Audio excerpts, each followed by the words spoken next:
पहले ये वाला टॉपिक देखो आपको, force by the magnetic field.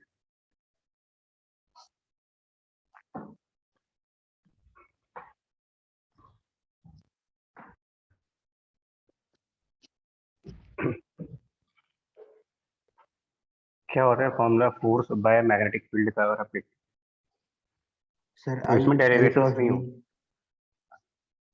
दो होते हैं actually formula. Force by magnetic field जो देखते हो ना, तो दो फंडामेंटल फॉर्मूले हैं। एक फॉर्मूला आप अगर चार्जेस के बारे में बात करोगे कि ऑन चार्ज पार्टिकल, तो फॉर्मूला आप लिखते हो force F equals to that charge and उसकी velocity v cross magnetic field, charges के लिए। अब इसका डेरिवेशन छोड़ दे रहे हैं पूरा। और वायर्स के अगर निकालना हो ऑन ए वायर,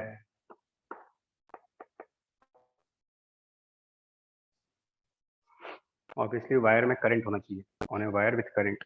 तो उसके लिए यही फॉर्मूला थोड़ा सा डिफरेंट तरीके से आता है, और ये फॉर्मूला बनता है force equals to current I multiplied by L cross B. इसका सीधा रिजल्ट लिखो, डायरेक्ट क्वेश्चंस करेंगे।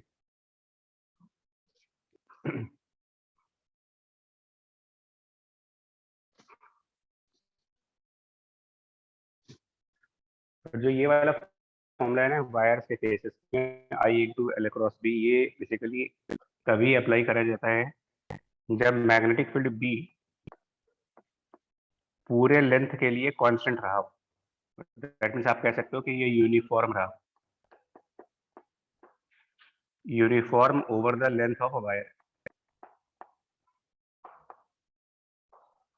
मतलब जितनी लेंथ पर फोर्स कैलकुलेट कर रहे हैं उस लेंथ पे के किसी भी पॉइंट पर मैग्नेटिक फील्ड का मैग्नीट्यूड और डायरेक्शन सेम रहे।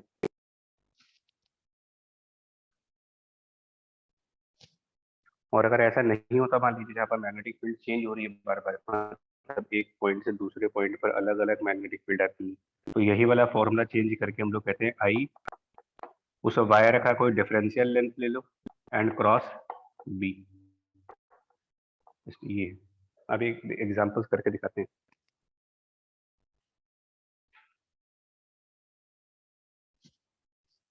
सेकंड वाला तब यूज करेंगे जब मैग्नेटिक फील्ड नॉन यूनिफॉर्म हो, मतलब कि पोजीशन टू पोजीशन वेरी करती हो, कहीं पर ज्यादा मैग्नेटिक फील्ड हो, कहीं पर कम मैग्नेटिक फील्ड हो, तो ये वाला। और अगर सब जगह एक जैसी मैग्नेटिक फील्ड है तो फिर ये वाला फॉर्मूला। और चार्जेस के केस में Q into V cross B, जिसमें v इंस्टेंटेनियस वेलोसिटी।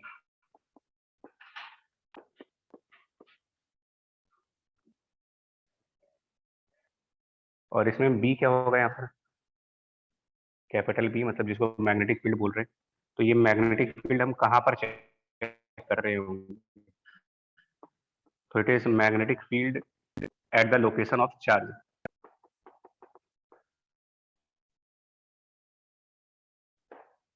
क्योंकि इसमें भी तो हो सकता है ना कि एक लोकेशन से दूसरी लोकेशन पर मैग्नेटिक फील्ड अलग आ जाए, तो जिस पॉइंट पर चार्ज प्रेजेंट होगा वहां वाली लोकेशन पर जो मैग्नेटिक फील्ड होगी वही यूज करिए। और साथ में इसमें केयर ये करनी पड़ती है कि जो चार्ज होता है इसको हम न्यूमेरिकल्स में जब रखते हैं तो इसमें इनका साइन कन्वेंशन भी यूज करते हैं। मतलब पॉजिटिव चार्ज है तो प्लस के साथ वैल्यू रखो, नेगेटिव चार्ज है तो क्यू की वैल्यू में माइनस साइन दिया है।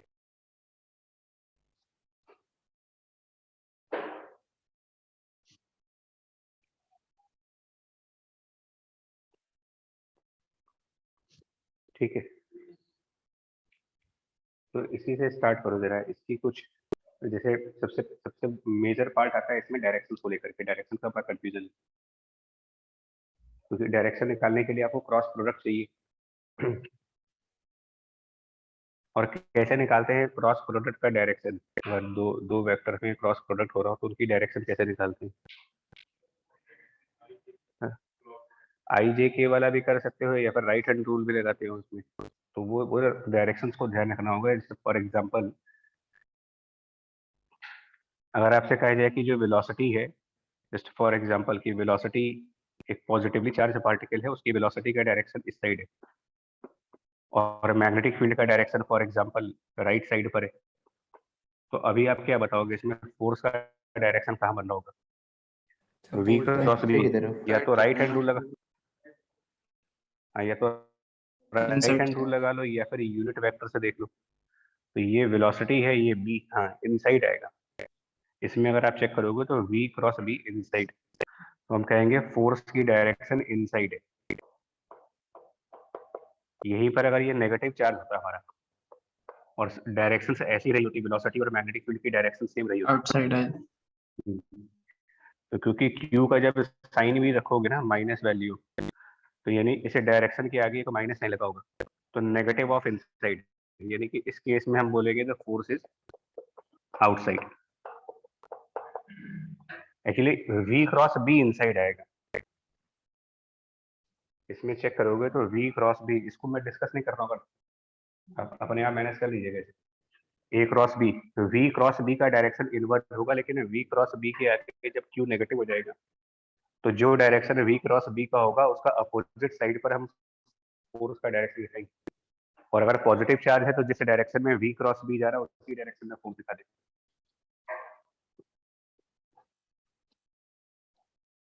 उसके अलावा क्योंकि ये फोर्स क्रॉस प्रोडक्ट में आ रहा है,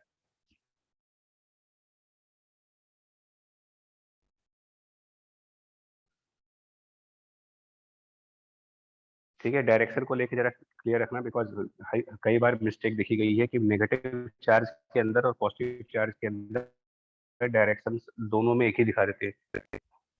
दूसरा पॉइंट, क्योंकि इसमें क्रॉस प्रोडक्ट लगा हुआ है, उस वजह से जो फोर्स का डायरेक्शन बनेगा आपका, वो हमेशा ही वेलोसिटी वेक्टर के साथ परपेंडिकुलर रहेगा।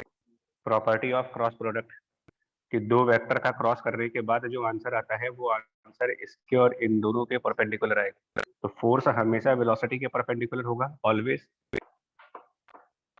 इवन फोर्स हमेशा ही मैग्नेटिक फील्ड के भी परपेंडिकुलर रहेगा।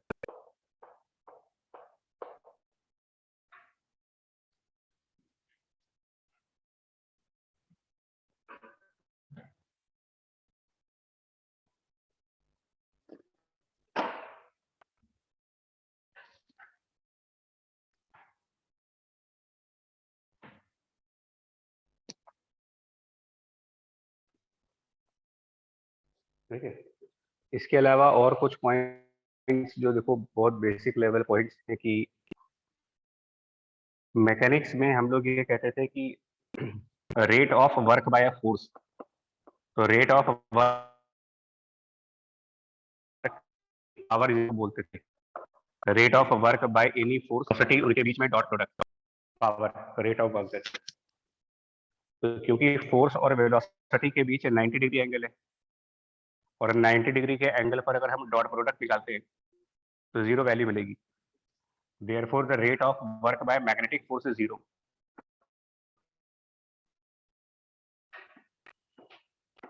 Rate of work by magnetic force equal to zero. ये हमेशा वाले ये जितनी भी पॉइंट्स लिख रहे हो आप, ये जनरलाइज पॉइंट्स है, always valid. Rate of work by magnetic force equal to zero.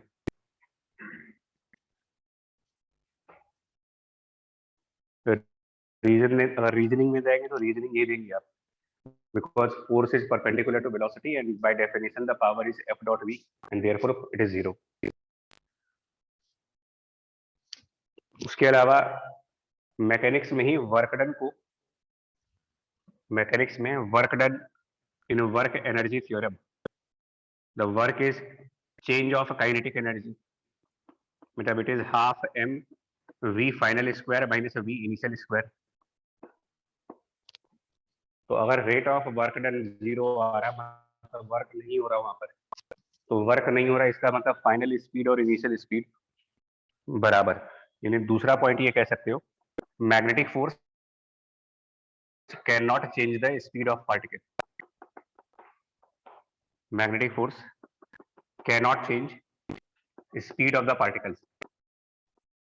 Direction change कर सकते हैं, मैग्नीट्यूड नहीं चेंज कर पाएगी।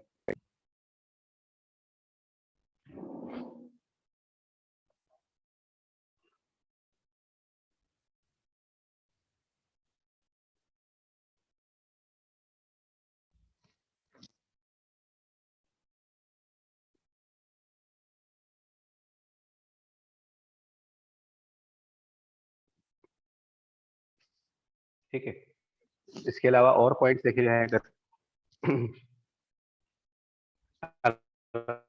अगर वेलोसिटी और मैग्नेटिक फील्ड में थीटा का एंगल बने, थीटा को अगर आप कह दो कि it is the angle between the velocity and magnetic field, तो क्रॉस प्रोडक्ट के हिसाब से ही फोर्स का मैग्नीट्यूड फॉर्म जो लिखेगी, मैग्नीट्यूड ऑफ दिस फोर्स को लिख सकते हैं क्यू वी बी, और थीटा एंगल पर अगर ये दो वेक्टर्स हैं तो Q V B into sine of theta लिख सकते हैं। और इसमें भी दो बड़े स्पेशल केस आएंगे, वो दो स्पेशल केस ये होंगे कि अगर थीटा की वैल्यू 0 डिग्री होती है, जिसका मतलब ये होगा कि जिस डायरेक्शन में वेलोसिटी है उसी डायरेक्शन में मैग्नेटिक फील्ड है, अगर सेम डायरेक्शन में है ये velocity and magnetic field in the same direction which is theta 0 degree, तो by the formula the force by magnetic field will be 0 value. Even अगर थीटा की वैल्यू 180 डिग्री है, that means की velocity और magnetic field opposite directions में है, उस case में भी मैग्नेटिक फोर्स की value 0।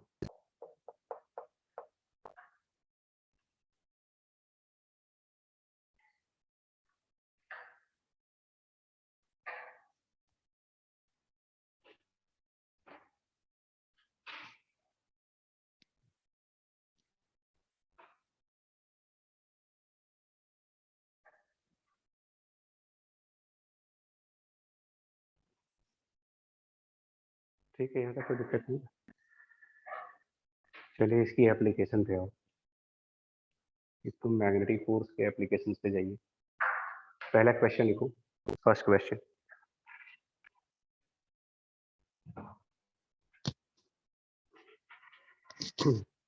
In a magnetic field, first question, in a magnetic field, in a magnetic field, और ये एक्सप्रेशन दे रहे हैं उसका यार, in a magnetic field expression is 3 I cap and plus 8 j cap. In a magnetic field B equals to 3 I cap plus 8 j cap. The acceleration of a charged particle, the acceleration of a charged particle, the acceleration of a charged particle is ये दे रखे हैं a equal to x I cap and minus 2 j cap, x I cap minus 2 j cap. Acceleration of a charged particle is a equal to x I cap minus 2 j cap. Find the value of x. Find the value of x.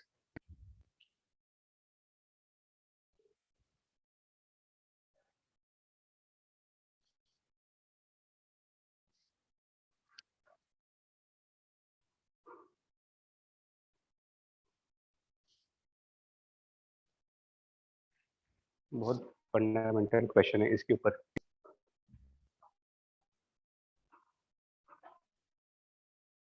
Strike कर रहा है, क्या कर रहा है क्या?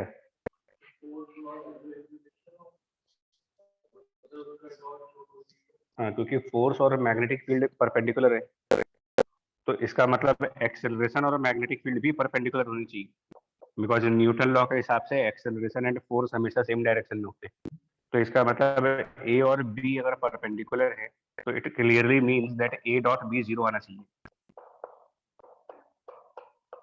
तो लगाइए इन दोनों के डॉट प्रोडक्ट को 0 करके और निकालो एक्स की वैल्यू।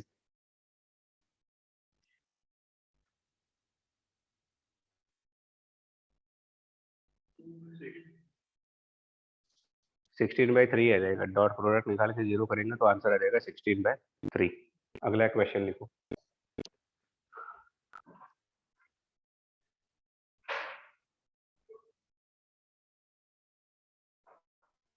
देखिए, the velocity of a charge particle,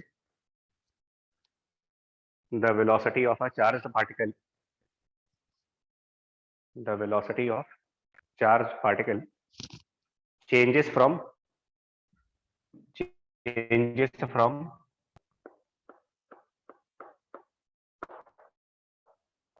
changes from ये दिया है 6 I cap plus 8 j cap 2 3 I cap plus y j cap changes from 6 I cap plus 8 j cap to 3 I cap plus y j cap when it moves in the magnetic field. When it moves in the magnetic field. When it moves in the magnetic field. Find y. Find y.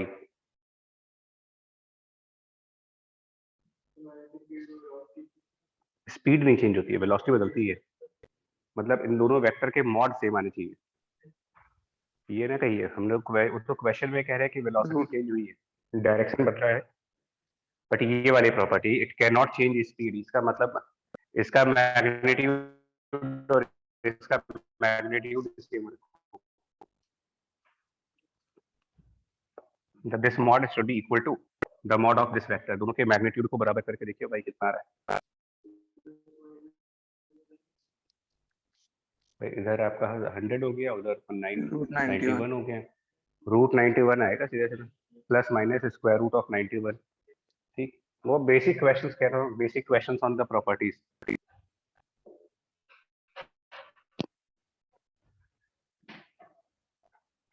Next question,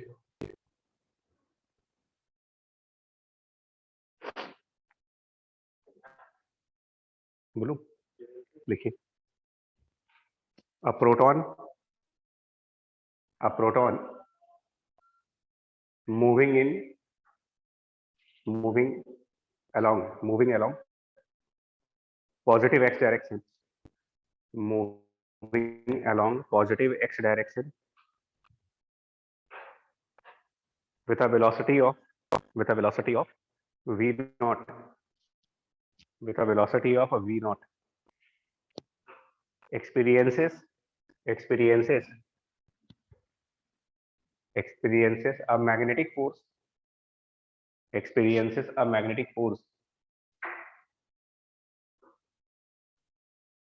along positive z axis, experiences a magnetic force along positive z axis.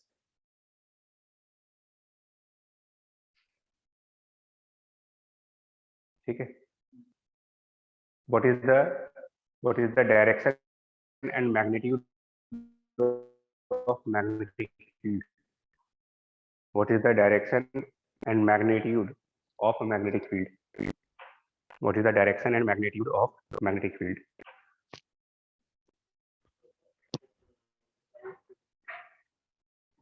सोच के बताइए।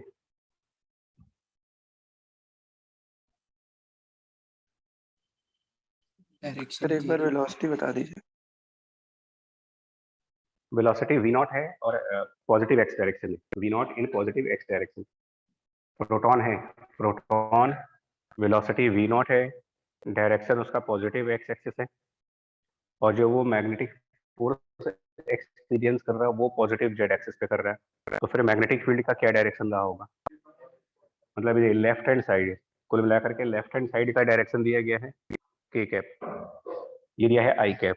तो यहाँ पर कौन सा vector हो सकता है? जे कैप।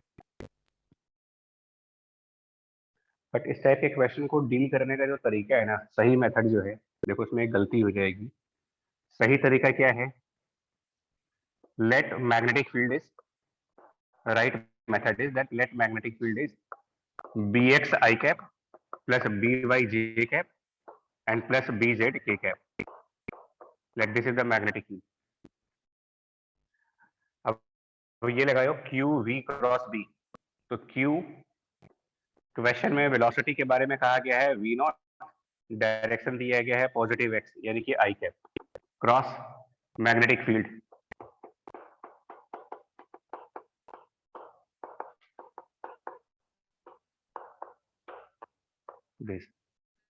और क्वेश्चन में फोर्स के बारे में कहा गया it is the F not force के कैप।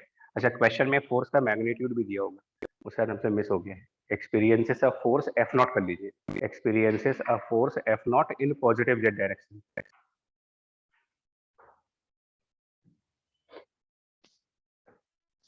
तो जब इसको सॉल्व करोगे तो कुछ ऐसा आएगा। LHS तो हो गया F nought K cap, RHS पर जब जाएंगे तो पहला term Q V not B X, first term is Q V not B X, but वो I क्रॉस I बनेगा, 0 हो गया. Second term Q V not B Y and that is I cross J.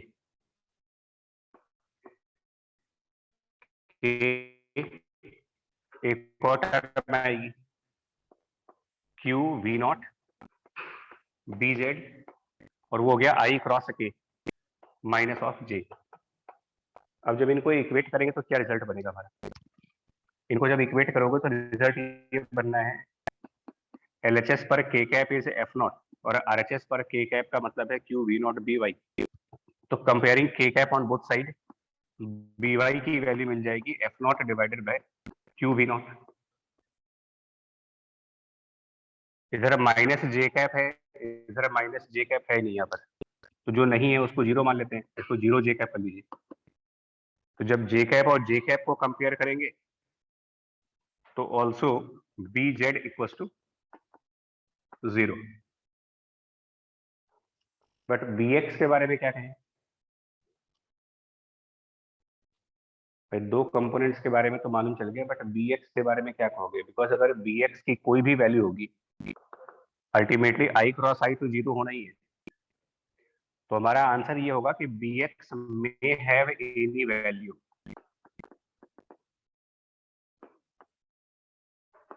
But वो इस question में निकल नहीं पाएगी, मतलब ये इनसफिशिएंट डेटा वाला न्यूमेरिकल हो गया. हम सिर्फ मैग्नेटिक फील्ड का एक कंपोनेंट फाइंड कर पाएंगे, वो भी Y component. Z component find कर सकते हैं, एक्स कंपोनेंट की वैल्यू इस इक्वेशन में आएगी ही नहीं. अब क्या आंसर दें? जो क्वेश्चन पूछा था कि what is the direction of magnetic field. नहीं, ये तो इसके बारे में कुछ आइडिया नहीं लग रहा ना बी एक्स के बारे में कि ये 0 आएगा कि नॉन 0 आएगा, क्योंकि बी एक्स की वैल्यू 0 हो चाहे नॉन 0 हो, अल्टीमेटली इस क्रॉस प्रोडक्ट में तो उसको 0 हो ही जाना है. तो हो सकता है कि बी एक्स 0 हो सकता है कि बी एक्स 0 ना हो. हाँ, तो इसका मतलब magnetic field is present in X Y plane with this much y component, but no information about x component. ये आंसर बनेगी. सिर्फ इतना ही बता पाओगे कि magnetic field is in X Y plane. y component बता देंगे इसमें, एक्स वाई प्लेन में उसका y कंपोनेंट कितना है ये बता सकते हो, बट मैग्नेटिक फील्ड की x कंपोनेंट फाइंड आउट नहीं की जा सकती. Incomplete information.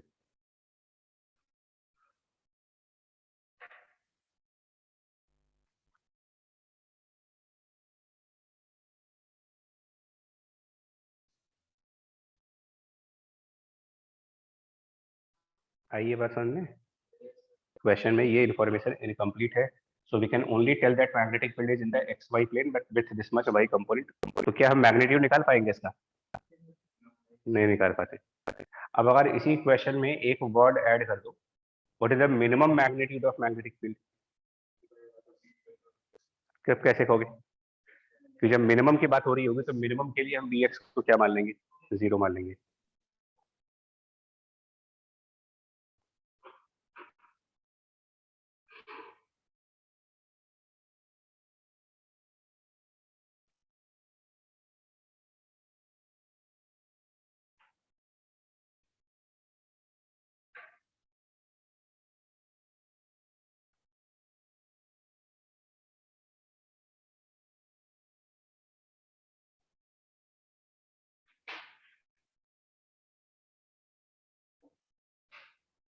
अगला प्रोसीड करें.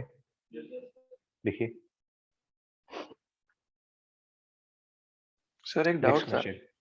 हाँ, सर इसमें फिर इसको वेरिएबल मैग्नेटिक फील्ड बोला जाएगा? नहीं वेरिएबल नहीं बोलेंगे. Magnetic field is uniform but informations are not sufficient to find the magnetic field. Sir X component तो कुछ भी हो सकता है ना, तो अलग अलग वैल्यू तो. अलग अलग वैल्यू का मतलब उसकी, हम ये भी तो नहीं कह सकते ना कि कुछ भी होने का मतलब हो सकता है कि बी एक्स 10 आ रहा हो, बी एक्स 20 आ रहा हो. वेरिएबल तो तब बोलोगे जब वो अलग अलग प्लेस पर अलग अलग है, हम ये थोड़ी कह रहे हैं। मतलब इसके बारे में कोई इन्फॉर्मेशन ही नहीं, तुम कैसे बताएंगे कि ये वेरिएबल है कि कांस्टेंट है, कुछ नहीं बता पाएंगे इसके बारे में। Okay sir. अगला क्वेश्चन लिखो जल्दी से इसी में। अ प्रोटॉन, नेक्स्ट क्वेश्चन जल्दी लिख रहे हैं। A proton with velocity v naught, a proton with a velocity v naught along positive x direction, along positive x direction experiences a force, experiences a force f naught, experiences a force f naught in positive z direction, in positive z direction.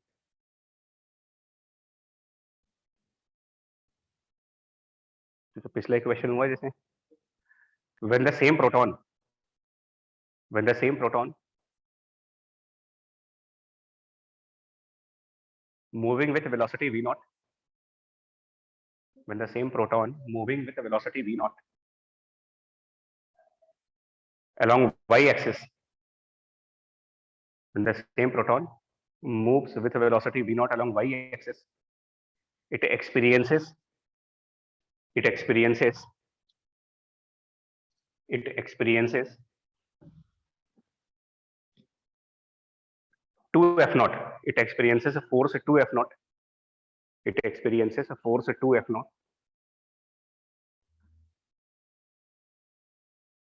in xy plane, sorry, no, no, it experiences a force 2f naught along, along, it experiences a force 2f naught along, एक minute change करना पड़ेगा कुछ।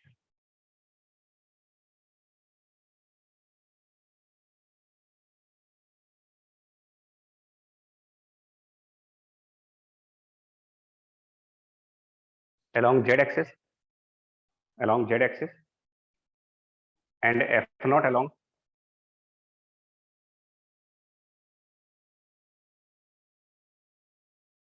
नहीं बस ठीक है, इतना रुका, क्वेश्चन बनाने में दिक्कत होगी, along z axis कर दीजिए बस, ठीक है। find the magnetic field, find the magnetic field।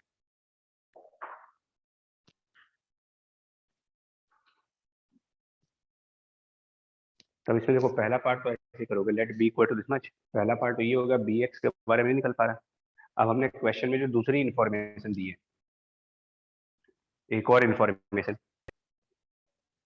Second, ये पहली इंफॉर्मेशन यूज की गई, अब दूसरी वाली इंफॉर्मेशन, सेकंड इंफॉर्मेशन में फोर्स कितना रखना है मुझे को, तो 2f0 के कैप, और सेकंड इंफॉर्मेशन में वेलोसिटी की वैल्यू v0, बट डायरेक्शन क्या दिया गया वेलोसिटी का, जे कैप, क्रॉस एक बार फिर से ये रखेंगे, B X I cap plus B Y J cap and plus B Z K cap.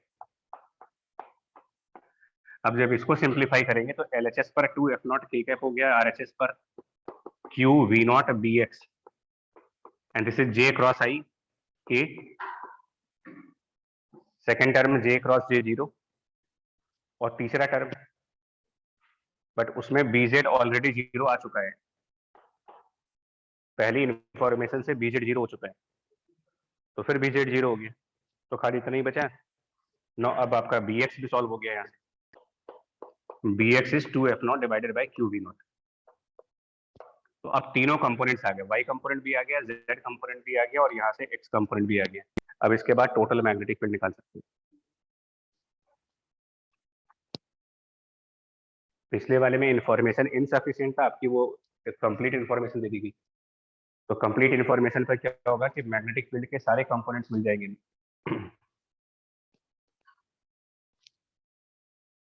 अब टोटल मैग्नेटिक फील्ड को वेक्टर के फॉर्म में लिखो या फिर मैग्नीट्यूड के फॉर्म में।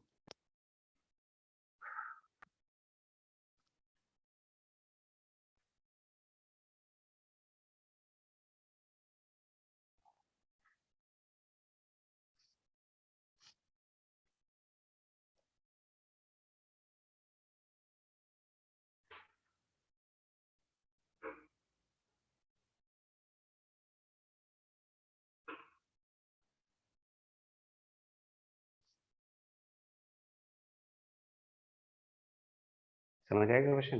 क्लियर हुआ? ठीक है, अगला देखो।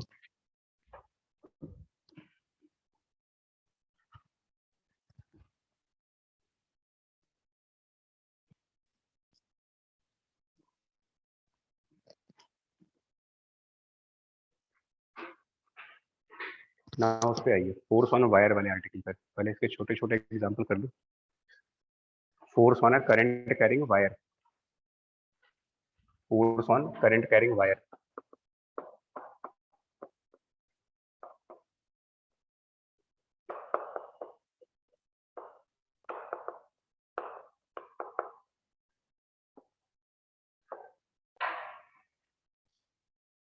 ठीक है, बड़ा सीधा सा इसका भी डायरेक्ट फॉर्मूला ये देखो। टोटल 4 तरीके के न्यूमेरिकल आएंगे, मैं उसको न्यूमेरिकल के स्टाइल में ही बता दे रहा हूँ। एक पहला न्यूमेरिकल आता है जिसमें हमें स्ट्रेट वायर दिया जाता है। दूसरा न्यूमेरिकल आता है जिसमें आपको से कर्व्ड वायर दिए जाएंगे। और तीसरा न्यूमेरिकल आएगा जिसमें वायर को एक लूप के फॉर्म में रखा जाए, मतलब वायर एज अ लूप। यही टोटल 3 कैटेगरीज मिल रही है हमें, स्ट्रेट वायर, कर्व वायर और लूप का वायर। इनमें भी 2 सब कैटेगरीज है। स्ट्रेट वायर के अगर न्यूमेरिकल्स आएंगे तो 2 सब कैटेगरीज है, या तो मैग्नेटिक फील्ड को हमें यूनिफॉर्म दिया जाएगा, या फिर magnetic field non uniform. Same इसमें भी होगा, कर्व वायर में भी एग्जैक्टली सेम चीज। मतलब सबके अंदर 2 सब केसेस है, मतलब टोटल 6 न्यूमेरिकल्स हैं हमारे सामने। टोटल 6 न्यूमेरिकल्स बनेंगे, 2 इसमें से, 2 इसमें से और 2 इसमें से। राइट, तो एक बार ये 6 याद रखना पड़ेगा तुम्हें। कहीं एक जगह नोट्स बना लो आपकी, यही टोटल 6 केसेस बनते हैं। इनको नोट्स के फॉर्म में या जैसे भी आप याद कर सकते हो। तो जहां पर मैग्नेटिक फील्ड यूनिफॉर्म, मैं उसको लिख रहा हूँ यहाँ पर। रिवीजन नोट्स के स्टाइल में ही लिख रहे हैं, आप भी इसी तरीके से लिखो, मतलब एक पन्ने के फॉर्म में ऐसा लिखो जिसमें रिवीजन कर लिया जाए। इसी में आप एलएचएस पर एक काम करो, 2 कॉलम बना दो।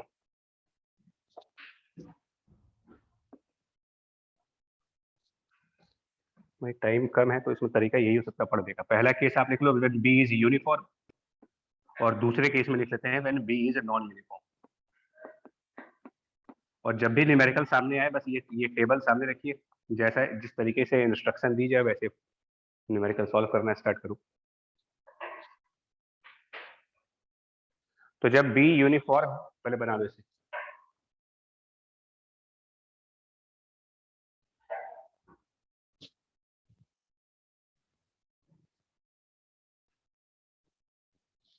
जब बी यूनिफॉर्म है और वायर स्ट्रेट है तो हमारा फॉर्मूला यूज होगा फोर्स निकालने के लिए, I into L cross B. सीधा सा formula, I L cross B. इसमें एल वेक्टर का डायरेक्शन क्या रखेंगे? ये जो एल वेक्टर है इसका डायरेक्शन क्या है, मैग्नीट्यूड क्या है? क्योंकि बाकी सिंबल्स क्लियर है, आई का मतलब हो गया करंट और बी का मतलब हो गया मैग्नेटिक फील्ड। तो व्हाट इज एल वेक्टर? तो एल वेक्टर उस वायर की लेंथ हो गई। मतलब अगर हम मॉड में जाएंगे तो मॉड ऑफ एल वेक्टर का मतलब हुआ लेंथ ऑफ द वायर। और डायरेक्शन ऑफ एल वेक्टर की अगर हम बात करें डायरेक्शन ऑफ करंट। तो हाँ जी, एल वेक्टर की जो डायरेक्शन होगी वो आप करंट का डायरेक्शन चूज कर लें। जिस डायरेक्शन में करंट दिया है उसी डायरेक्शन में एल की डायरेक्शन होगी, मतलब डायरेक्शन अलोंग करंट। अब देखो तुम लोग को फिर कह रहे हैं टाइम बहुत कम है, तो इसमें यही यही फुल एंड फाइनल प्रिपरेशन हो रही है आपकी। एग्जाम से पहले एक बार बस ये वाला पेज और रिवाइज करके चल रहा है। कर्व वायर के केस में क्या करें? अगर वायर कर्व है और मैग्नेटिक फील्ड यूनिफॉर्म है, curve wire but magnetic field uniform, तो इसमें भी यही वाला फॉर्मूला लगता है। सेम फॉर्मूला इसमें भी लगाते हैं, आई एल क्रॉस बी इसमें भी। बट एल वेक्टर का मतलब बदल देते हैं इसमें। इसमें क्या होता है, जैसे मान लीजिए कर्व वायर है फॉर एग्जांपल की, अगर कोई आर्क फॉर्म में वायर है, एक वायर एक सर्कुलर आर्क के फॉर्म में हो जैसे, तो इसमें एल वेक्टर सिर्फ आप ये कर देना, उस वायर का जो बिगिनिंग पॉइंट हो, मतलब जैसा भी वायर हो, सर्किल के फॉर्म में हो, ट्रायंगल के फॉर्म में हो, एलिप्स के फॉर्म में हो, साइन वेव के फॉर्म में हो, पैराबोला के फॉर्म में हो, जैसा भी फॉर्म, अगर वो कर्व बन रहा तो उसमें सिर्फ आप एक काम करना, जो भी उसका स्टार्टिंग पॉइंट है यानी कि इनिशियल पॉइंट और जो उसका फाइनल पॉइंट है एफ, इनको डायरेक्टली ज्वाइन कर दे और इससे जो एल जनरेट हो यही अपने फॉर्मूले में यूज करेंगे। This is L vector. देखिए स्ट्रेट वायर में प्रॉब्लम नहीं है, कर्व वायर में एल वेक्टर फॉर्मूला दोनों का एक ही है, बट इसमें एल वेक्टर का मतलब बदल चुके हैं। हम उसकी एक्चुअल लेंथ यूज नहीं करेंगे, एक्चुअल लेंथ ऑफ वायर ज्यादा होगी। हम फॉर्मूले में जिस लेंथ को यूज करेंगे वो लेंथ होगी इनिशियल पॉइंट से फाइनल पॉइंट के बीच में डायरेक्ट।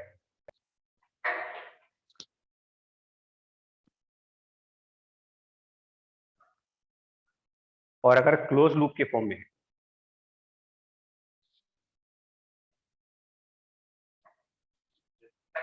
और फील्ड यूनिफॉर्म है और वायर क्लोज लूप है, और वो लूप किसी भी ज्योमेट्री का हो, ट्रायंगुलर ज्योमेट्री का हो, लाइक इस तरीके से करंट फ्लो करके और एक क्लोज पाथ तैयार कर दे, सर्कल के फॉर्म में हो, कैसा भी हो बट लूप बन जाए, कंप्लीट लूप, तो इसमें हम बोलते हैं कि the force will be equal to zero value, net force will be zero. ये बेसिकली इसी सेकंड वाले का ही एक्सटेंशन है। भैया आप इसमें एल वेक्टर कह रहे हो इनिशियल से फाइनल पॉइंट तक का, तो अगर यही वायर कंप्लीट लूप बन जाएगा तो फाइनल और इनिशियल पॉइंट वन साइड करके एल वेक्टर जीरो हो गया, इसीलिए आंसर जीरो बोल रहा हूँ। इसी इसी इसी रिजल्ट से ये आ रहा है।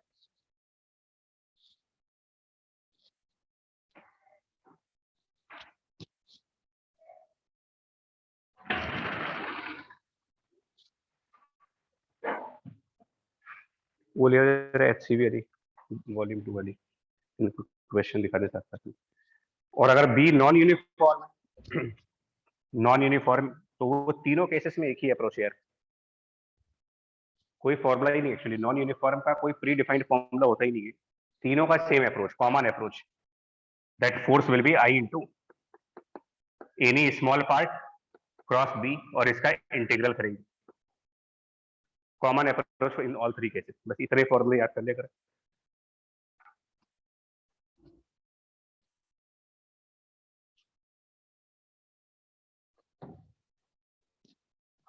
अब देखो जैसे दिखाते हैं इसमें,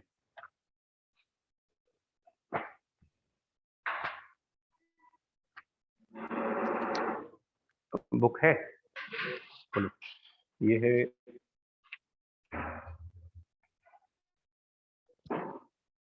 page number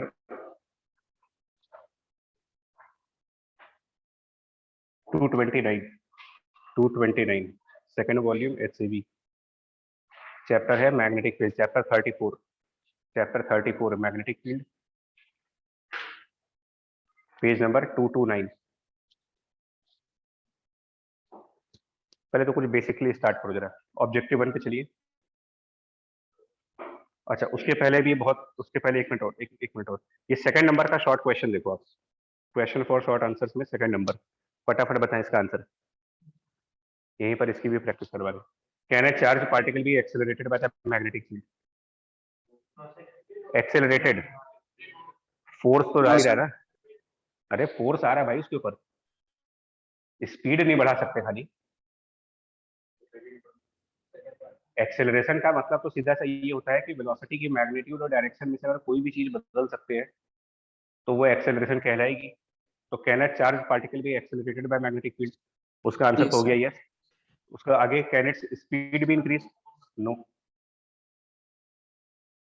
third question, will a current loop placed in the magnetic field always experience a zero force? जैसे यहाँ पर जीरो बोलते हैं तो ये ऑलवेज का केस है, यही नोट्स इसमें भी काम आएगा। अगर ये जीरो होता तो मैं इसके नीचे भी जीरो करता, मैंने क्यों कहा कि इसमें इंटीग्रेशन करके आंसर आएगा, तो हमको क्या मालूम कि इंटीग्रेशन करके आंसर क्या आने वाला है। तो जीरो हमेशा नहीं, कब है? जब फील्ड यूनिफॉर्म है, नॉन यूनिफॉर्म में हो सकता है जीरो आए, हो सकता है ना जीरो आए। क्लियर है? एक बार इनको करने से ना डाउट्स रिमूव हो जाते हैं।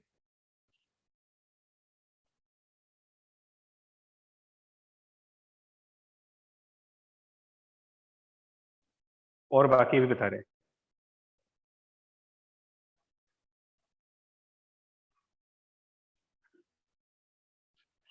बाकी तो मतलब ऐसे बोर्ड के लेवल के क्वेश्चन है, तो वो हम लोग के मतलब का नहीं है। ऑब्जेक्टिव 1 का पहला, positively charge particle east direction में है और वो डिफ्लेक्ट हुआ है नॉर्थ डायरेक्शन में। ईस्ट डायरेक्शन में पॉजिटिवली चार्ज पार्टिकल है और नॉर्थ में डिफ्लेक्ट होने का मतलब जिधर फोर्स आएगी, तो फोर्स नॉर्थ में लग रही है, वेलोसिटी ईस्ट पे है, तो मैग्नेटिक फील्ड में भी दिखा है उन्होंने।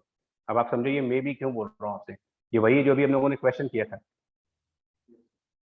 क्योंकि खाली एक इन्फॉर्मेशन से हम एक ही कंपोनेंट निकाल पाएंगे। क्या हो सकता है बताए जरा, ऑप्शन पर देख लो, सिर्फ डायरेक्शन चेक करना है हमें, क्यू बी क्रॉस बी, और बेटर होगा ना क्रॉस प्रोडक्ट वाला यूज कर लो, आई जे के वाला। जैसे ईस्ट डायरेक्शन को हम यूनिट वेक्टर में क्या मान सकते हैं, आई कैप, वेस्ट को माइनस आई कैप, नॉर्थ को जे कैप, साउथ को माइनस के कैप, अपवर्ड को के कैप और डाउनवर्ड को माइनस के। ये 6 डायरेक्शन है, ईस्ट वेस्ट आई हो गए, नॉर्थ साउथ जे हो गए, अप एंड डाउन के हो गए। तो वेलोसिटी है ईस्ट यानी आई कैप, फोर्स आई है नॉर्थ यानी जे कैप। तो अपना जो फॉर्मूला था अभी ना, एफ बराबर Q B cross B, F equal to Q B cross B, इसके हिसाब से देखिएगा। तो वेलोसिटी आई कैप के अलॉन्ग दे रहे हैं, फोर्स जे कैप के अलॉन्ग दे रहे हैं। अब आप गेस करो कि यहाँ पर क्या आंसर होना चाहिए। नहीं, ये जे कैप तो यहाँ आ ही रहा है, यहाँ पर क्या कौन सा वेक्टर बोल सकते हो, के कैप, प्लस के कैप की minus K cap, check minus करिए। आई क्रॉस के जे आता है कि आई क्रॉस माइनस के जे आता है, माइनस क्यों होना चाहिए, ये यूनिट वेक्टर सबसे बढ़िया है इसलिए, राइट हैंड रूल और वो सब रूल से अच्छा है कि आप यूनिट वेक्टर याद रख लो। तो माइनस के होना चाहिए यहाँ पर। अब उस हिसाब से कौन, माइनस के मतलब डाउनवर्ड, अप और डाउन को जेड एक्सिस माना जाता है।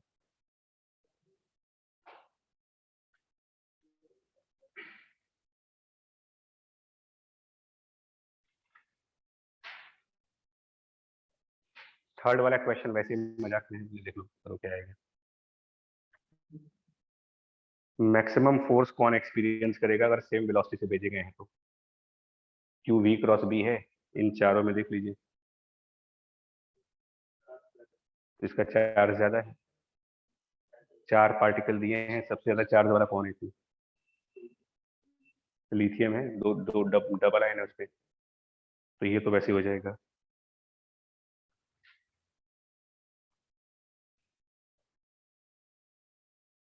ऑब्जेक्टिव 2 का पहला देखो,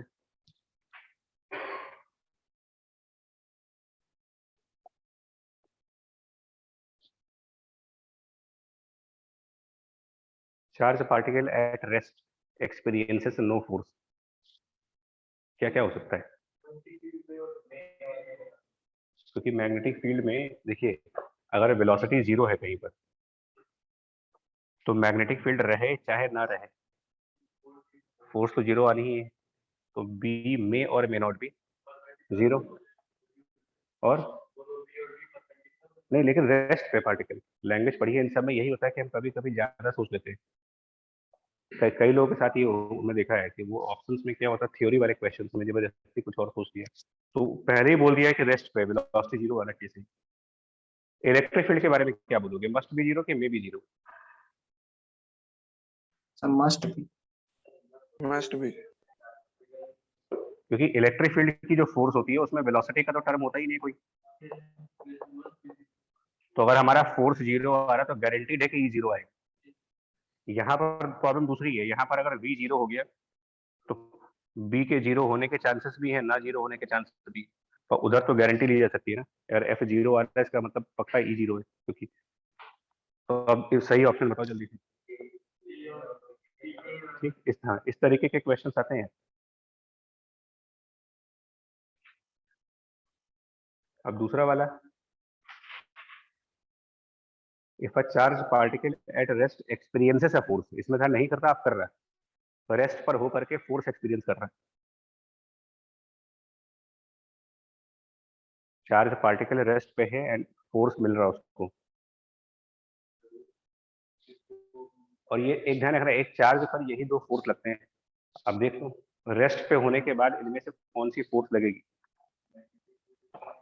फिर इसमें भी क्यूई वाला फोर्स आएगा केवल। भाई रेस्ट पे होने पर ये तो खत्म हो गया ना, रेस्ट पे है तो मैग्नेटिक फील्ड हो भी सकता है, और इससे क्या फर्क पड़ता है, जीरो फोर्स ही आएगी। बट अगर फोर्स लग रही है इसका मतलब ये चीज नॉन जीरो है, पक्का नॉन जीरो है। Electric field must be non zero. Electric field वाला लग रहा होगा ना, वेलोसिटी वाली फोर्स तो मैग्नेटिक फील्ड की होती है, इलेक्ट्रिक फील्ड की फोर्स तो किसी भी वेलोसिटी पर लगेगी, चाहे रेस्ट पे हो चाहे ना, इसमें वेलोसिटी का कोई रोल ही नहीं है। तो स्टेशनरी पार्टिकल पर फोर्स लगने का मतलब कौन सा, वो फोर्स कौन लगा रहा होगा? इलेक्ट्रिक, मैग्नेटिक फील्ड नहीं लगा सकती। मैग्नेटिक फील्ड तभी फोर्स लगा सकती है जब वेलोसिटी की कुछ वैल्यू हो, जीरो वैल्यू पर तो फोर्स आएगा ही नहीं। अब बताइए सही ऑप्शन इसकी।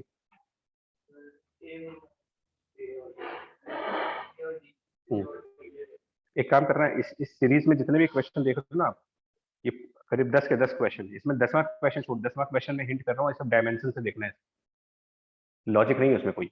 आपको बस इन चारों एक्सप्रेशन की डायमेंशन देखनी है कि कौन सा एक्सप्रेशन डायमेंशनली करेक्ट है, और बाकी के 9 क्वेश्चन जो है वो सिर्फ थ्योरी समझने के लिए, ओनली फॉर थ्योरी। और फटाफट देखो उसमें क्वेश्चन कैसे आसान मिलते हैं। 80 नंबर क्वेश्चन उठाते हैं इधर, जल्दी से 80 नंबर क्वेश्चन रैंडमली दिखा रहा हूँ, और देख लेना तो वह पीवाईक्यू में भी मिलेगा यही वाला क्वेश्चन 80 नंबर।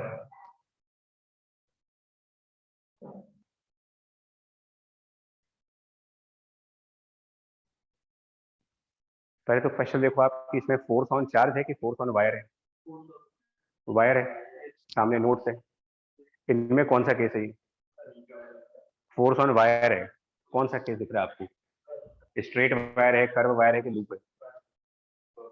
भाई इसी तरीके से सेलेक्ट कर लो क्वेश्चन, कर्व है, वायर की इक्वेशन दी गई है, बल्कि सब जैसा भी फंक्शन हमने कहा ना, वो तो कर्व कुछ भी दे सकते हैं, कर्व सर्किल के फॉर्म में दे सकते हैं, ट्रिग्नोमेट्री के फॉर्म में हो सकता है, कैसा भी कर्व हो। मैग्नेटिक फील्ड के बारे में कोई इन्फॉर्मेशन है कि यूनिफॉर्म है कि नॉन यूनिफॉर्म? नहीं लिखा है तो हम क्या मानेंगे फिर, क्या माने? जब नहीं दिया तो क्या मानेंगे? यूनिफॉर्म भी मानोगे जब नहीं दिया तो, क्योंकि नॉन यूनिफॉर्म मानेंगे तो फिर फंक्शन चाहिए उसका, तो जब नहीं दिया इन्फॉर्मेशन तो हम ये तो मान लेंगे कि मैग्नेटिक फील्ड यूनिफॉर्म है। तो अपना रिजल्ट सामने है, इसका मतलब हमें कुल मिलाकर के इसमें क्या चाहिए अब? एल, और एल का मतलब इनिशियल पॉइंट और फाइनल पॉइंट। अब आप इस वायर को जरा ड्रॉ करके देखो, इस वायर का इनिशियल पॉइंट और फाइनल पॉइंट जब, पहले तो इस वायर को ड्रॉ करिए, पाई आई का। जब इसको ड्रॉ करेंगे तो ये साइन का फंक्शन बनेगा ना। इनिशियल पॉइंट कहाँ था इसका? x बराबर 0, और फाइनल पॉइंट का है, तो ये इनिशियल पॉइंट हो गया, ये फाइनल पॉइंट हो गया। इनिशियल और फाइनल को डायरेक्टली ज्वाइन कर दे, तो जब इनिशियल फाइनल को डायरेक्टली ज्वाइन करेंगे तो ये लेंथ कितनी आएगी? अरे ये लैम्डा ही तो लेंथ होगी यार, क्या हो गया तुम लोग को?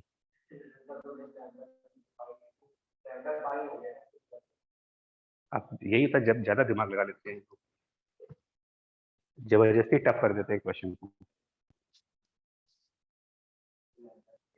तो लिखा उसमें साफ साफ लिखा है कि between x equal to 0 and x equal to lambda, उसके बाद भी जबरदस्ती उसमें पता नहीं क्यों। तो एल वेक्टर को क्या लिख दे इसमें? आंसर हो गया एल वेक्टर बराबर लैम्डा, और डायरेक्शन हो गया आई कैप। बाकी अभी यहाँ पर वैल्यू करते, लैम्डा आई कैप है। मैग्नेटिक फील्ड के बारे में क्या बोला गया है? मतलब बी के कैप। आंसर बताओ, आई लैम्डा आई कैप क्रॉस बी के कैप, आई क्रॉस के हो गया, यानी फाइनल आंसर हो जाएगा आई लैम्डा बी माइनस जे के। देखो जल्दी जल्दी करो भाई,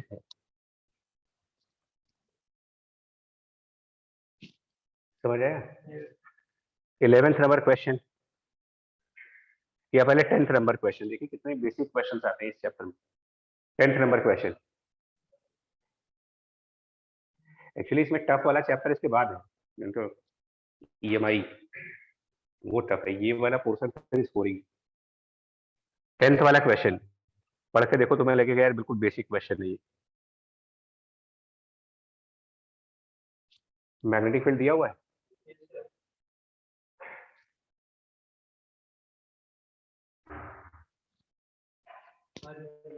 क्या करोगे, ये क्या रखोगे, एल क्या रखोगे इसमें?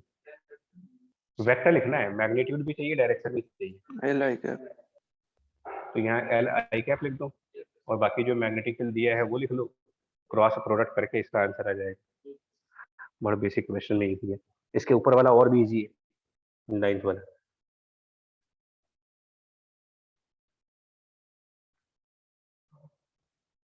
अच्छा 19th का बताना जरा, 19th क्वेश्चन में देख लो आप इसी में, क्वेश्चन नंबर 19।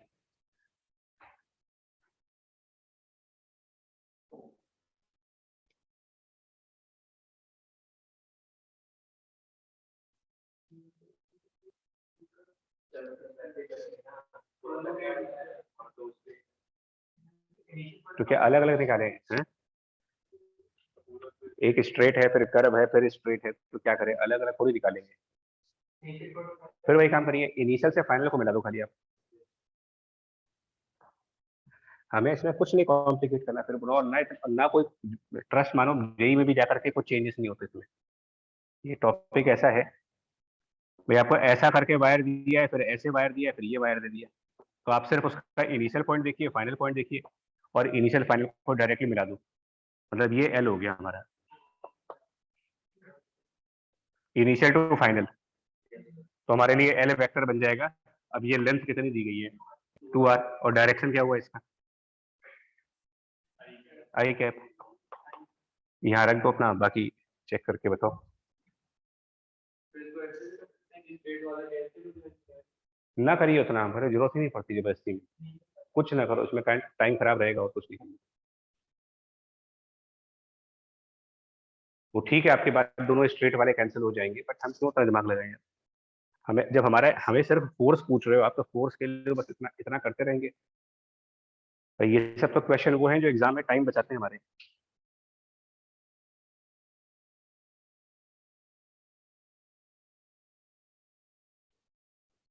समझ पा रहे थे? तो ये जो स्टार्टिंग के क्वेश्चन है ना, करीब यहाँ से लेकर के और 21 तक, मतलब 21 तक के क्वेश्चन बहुत बेसिक लेवल क्वेश्चन है, जस्ट फॉर्मूले को समझने के लिए। उसके बाद थोड़े लॉजिकल है, 21 के बाद जो क्वेश्चन हैं वो लॉजिकल है। लॉजिकल का मतलब अब उसमें पुराने कंसेप्ट भी चाहिए, मैकेनिक्स भी लग रही होगी, मैग्नेटिज्म भी लगेगी। 21 तक फंडामेंटल। अब इसमें एक क्वेश्चन बड़ा कॉमन आता है, देखो 12th नंबर क्वेश्चन,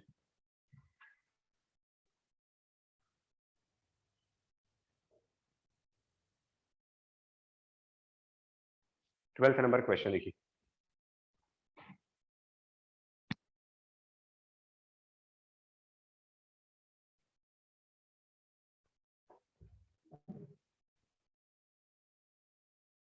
इस बात को समझो कि ये मैथमेटिकल चैप्टर है, इसमें मैथ ही मैथ है खाली।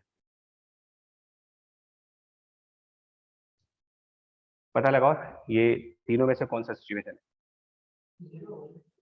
सिचुएशन पता लगाइए भले आप, आराम से देखो, आराम से देखो, ये स्ट्रेट वायर है कि कर्व वायर है कि लूप है, तो पहले आपने लूप पता लगानी है। फील्ड यूनिफॉर्म है कि नॉन यूनिफॉर्म, कहाँ दिया है, कहाँ दिया है कि फील्ड यूनिफॉर्म है, और मैग्नेटिक फील्ड की लाइन कैसे दिखाई गई है, मैग्नेटिक फील्ड का जो यूनिफॉर्म मैग्नेटिक फील्ड का मतलब होता है हर जगह उसका एक ही डायरेक्शन। मेरे ख्याल से इसमें आपको राइट साइड पर मैग्नेटिक फील्ड की डायरेक्शन ऐसे दी जा रही है, लेफ्ट साइड पर यूं दी जा रही है, तो क्या ये अलग अलग डायरेक्शन नहीं हो गए? तो ये कौन सी कैटेगरी बनी, यूनिफॉर्म या नॉन यूनिफॉर्म? नॉन यूनिफॉर्म हो गया, तो इसका आंसर डायरेक्टली तो जीरो बोल नहीं सकते, इसीलिए पूछा है कि फोर्स कितना होगा। यूनिफॉर्म मैग्नेटिक फील्ड जो होता है ना, वो इस तरीके से नहीं होते, यूनिफॉर्म इलेक्ट्रिक फील्ड जैसे था, तो uniform electric field parallel lines में दिखाते थे, वैसे ही uniform magnetic field parallel lines में दिखाई जाएंगे जिनका डायरेक्शन सब जगह एक जैसा हो। तो अब इसको कैसे करोगे 12th वाले को? तो आंसर भी तो लिखा ही हुआ है यहाँ पर, क्या करना है आपको। जब नॉन यूनिफॉर्म है तो इसका मतलब सबसे पहले क्या काम करा जाए, डीएल, मतलब उसका एक एलिमेंट चूज किया जाए। अब दिखाते हैं इसको सॉल्व करके, देखो।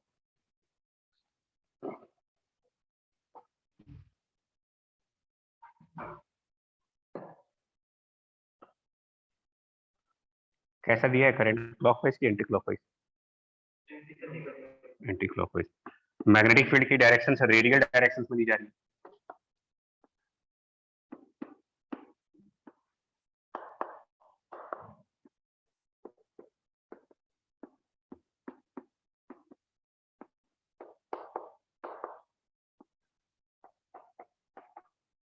ये इंपॉर्टेंट क्वेश्चन भी है, इसको जरूर टिक करना। ये हमारे उसमें भी है, चेकलिस्ट में इस क्वेश्चन को लिखा गया है।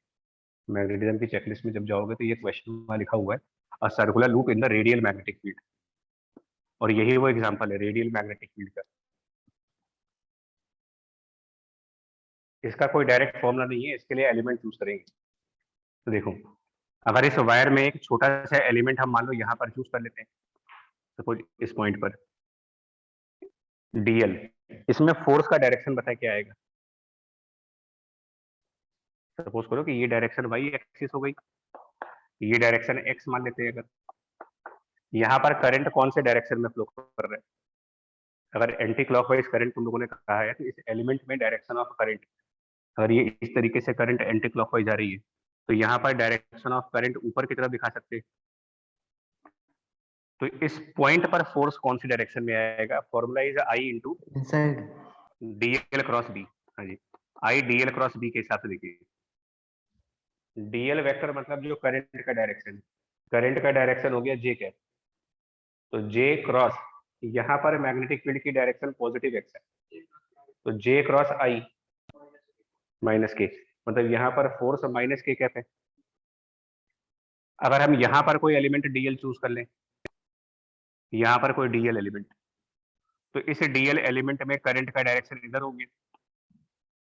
यहाँ पर फोर्स का डायरेक्शन देखिए अगर इसी फॉर्मूले से डीएल क्रॉस बी से, बट अब डीएल का जो डायरेक्शन है वो माइनस आई कैप है, और मैग्नेटिक फील्ड यहाँ पर जेड वाई एक्सिस है, तो माइनस आई कैप और जे कैप माइनस के कैप, यानी इस पर भी फोर्स माइनस के कैप है, यहाँ पर भी फोर्स।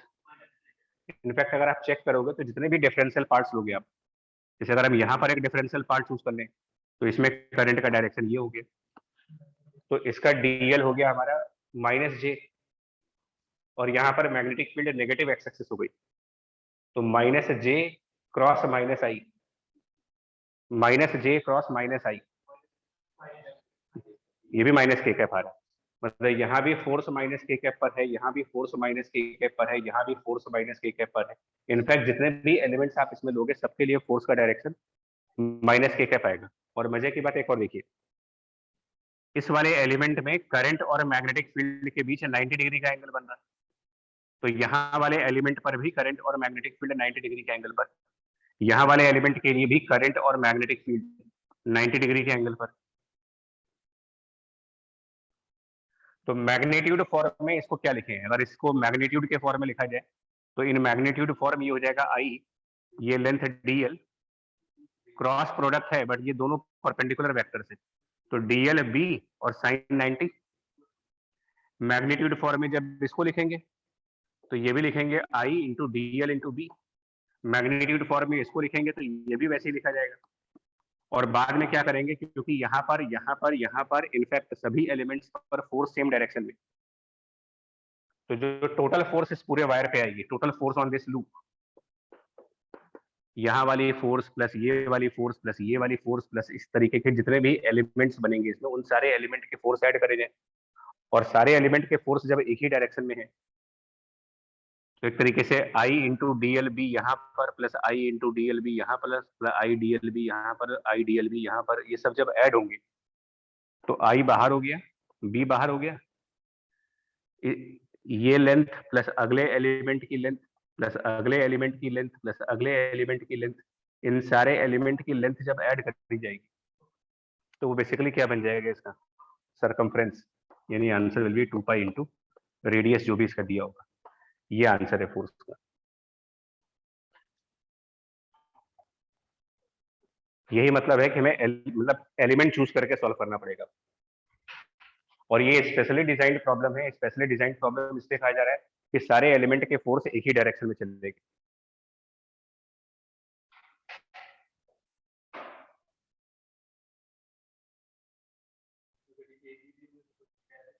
अब अगर ये सारे सारे एलिमेंट का फोर्स सेम डायरेक्शन में ना होते तो हो सकता है कुछ एलिमेंट के फोर्स दूसरे वाले एलिमेंट के फोर्सेस से कैंसिल आउट हो रहे होते, तो वो तो एक टफ न्यूमेरिकल हो जाता फिर। अब इससे वो आपके उस क्वेश्चन का भी आंसर मिल गया कि can is it necessary to have zero force on a loop. मैं यही एग्जांपल सामने है, नहीं हो सकता जीरो।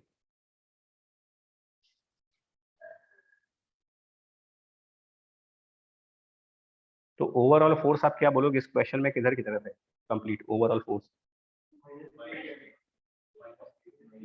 माइनस के कैप के लो।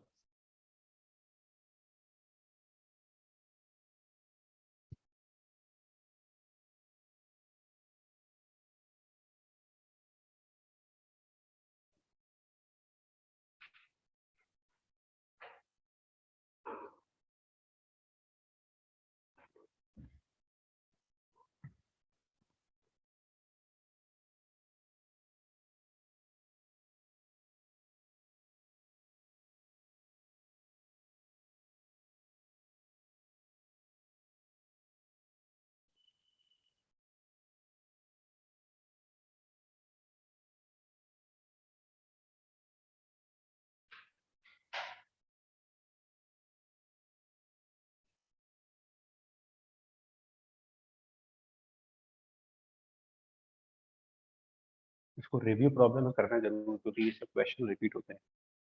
ये बताओ, लिख लिया इसको, इसी को जरा एडिट कर लो क्वेश्चन को, इस क्वेश्चन की एडिटिंग कर दो,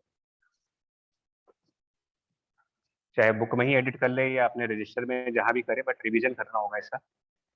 अगर यही लूप होता और मैग्नेटिक फील्ड यूनिफॉर्म होते, अगर सेम क्वेश्चन होता बट मैग्नेटिक फील्ड इस तरीके से दिया होता इन वन पर्टिकुलर डायरेक्शन, अब क्या आंसर बोलते हैं? मैग्नेटिक फील्ड का डायरेक्शन ऐसे दिया होता है uniform, not the force on loop. अब तो सॉल्व नहीं करेंगे ना इसको, क्योंकि ये तो हमारे नोट्स का ही पार्ट है कि अगर लूप है और यूनिफॉर्म मैग्नेटिक फील्ड है तो बिना सॉल्व किए बोलोगे कि इसके अंदर फोर्स कितना आएगा, जीरो आ जाएगा। ये वो केस हुआ जिसमें हम कह देंगे तो force on this loop will be zero.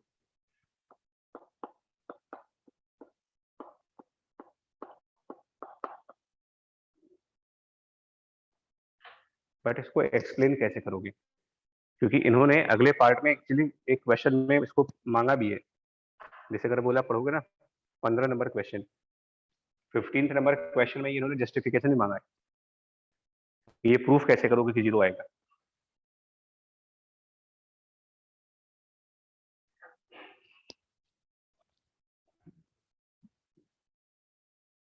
Sir एक हाफ की फोर्स दूसरे को कैंसिल कर देगी।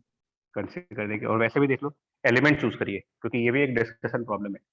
हमने अगर यहाँ पर कोई एलिमेंट चूज कर लिया, मान लो डीएल, यहाँ पर फोर्स का डायरेक्शन बताएं, एज्यूमिंग की ऐसे मान लीजिए कि ये हमारा वाई एक्सिस हो गया और राइट साइड पर एक्स एक्सिस है। तो राइट साइड अगर आप एलिमेंट चूज करोगे, यहाँ वाला एलिमेंट इसको डीएल मान लें, तो direction of current anti clockwise की वजह से देखा जाएगा, तो यहाँ पर करंट का डायरेक्शन ऊपर लगाएं अगर formula I L cross B वाला, तो करंट की डायरेक्शन हुई जे कैप और magnetic field at this point I cap, तो J cross I minus K cap, यानी कि इस पॉइंट पर फोर्स का डायरेक्शन माइनस के कैप। पक्का ना? यहां पर फोर्स की डायरेक्शन माइनस के कैप। इसी के अपोजिट एलिमेंट पे जाएगा, जस्ट इसका अपोजिट एलिमेंट ले, इसके जस्ट अपोजिट एलिमेंट जिसमें करंट का डायरेक्शन नीचे हो गया बट मैग्नेटिक फील्ड यहां उसी डायरेक्शन में। तो अब अगर हम क्रॉस प्रोडक्ट देखें, now the current is minus J cap, minus J cross I, minus J cross I plus के कैप, यानी यहां पर फोर्स प्लस के कैप आ रही है, उधर माइनस के कैप फोर्स आ रही है, यहाँ पर प्लस के कैप की फोर्स आ रही है। इसका मतलब डायमेट्रिकली अपोजिट एलिमेंट के फोर्सेस आपस में कैंसिल आउट कर जाएंगे। ये ऐसे यहाँ भी दिखा सकते हो, अगर एक एलिमेंट यहाँ ले लें और एक डायमेट्रिकली अपोजिट नीचे ले लें, चेक करके देखना है।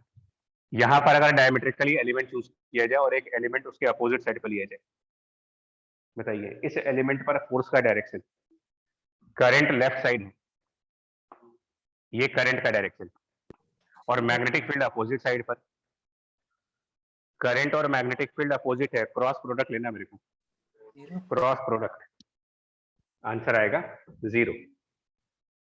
इस एलिमेंट पर कोई फोर्स नहीं है। इसके अपोजिट वाला एलिमेंट अगर यहां ले लें, यहां भी कोई फोर्स नहीं आएगी। क्या रीजन है इन सबका? इन दोनों एलिमेंट्स पर फोर्स ना आने का रीजन, करंट और मैग्नेटिक फील्ड पैरेलल डायरेक्शंस में हो जा रहे हैं, और पैरेलल वेक्टर्स में क्रॉस 0 आता है। समझ पा रहे हैं? और जिन दो एलिमेंट्स में फोर्स आ रहे हैं वो डायमेट्रिकली अपोजिट हुए, उनके फोर्सेस भी अपोजिट लग रहे हैं। कुल मिलाकर नेट फोर्स क्या बन जाएगा इसमें? 0। लेकिन इस डिस्कशन से ये बताओ, क्या यहाँ पर कोई टॉर्क आएगी? टॉर्क मैकेनिक्स में जब हम दो फोर्सेस लगाते हैं सेम मैग्नीट्यूड की और अपोजिट डायरेक्शन, F और F, two forces of same magnitude in the opposite direction, और उनमें कुछ डिस्टेंस होता है, तो इसको रोटेशनल मैकेनिक्स में कुछ नाम दिया गया था, कपल टॉर्क बोलते थे। और इसमें टॉर्क की वैल्यू बनी थी force multiplied by distance between क्या कुछ ऐसा ही चीज यहाँ नहीं हो रहा? यानी इस केस में फोर्स तो नहीं आएगी पर टॉर्क आ जाएगी।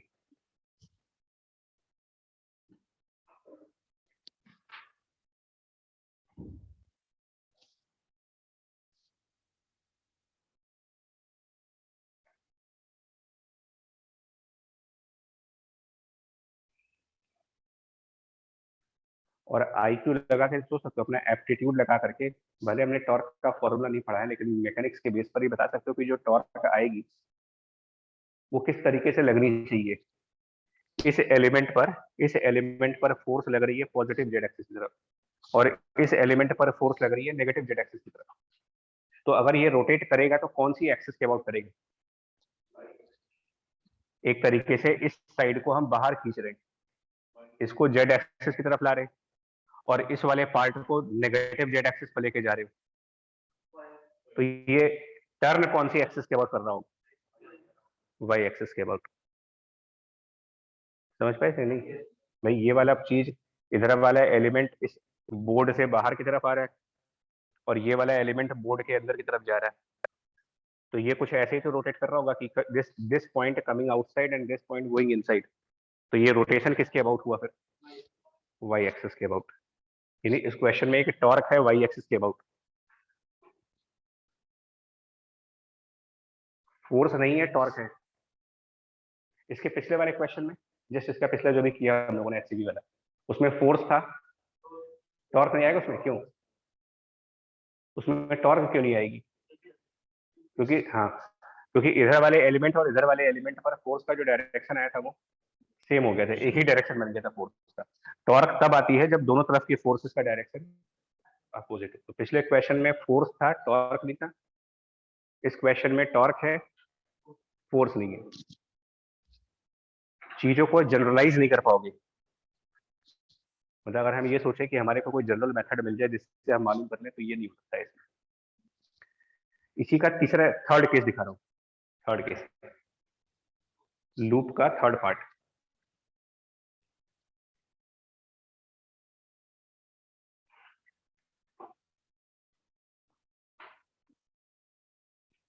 इसको दूसरे तरीके से भी ऑब्जेक्टिव क्वेश्चन में पूछ सकते हैं।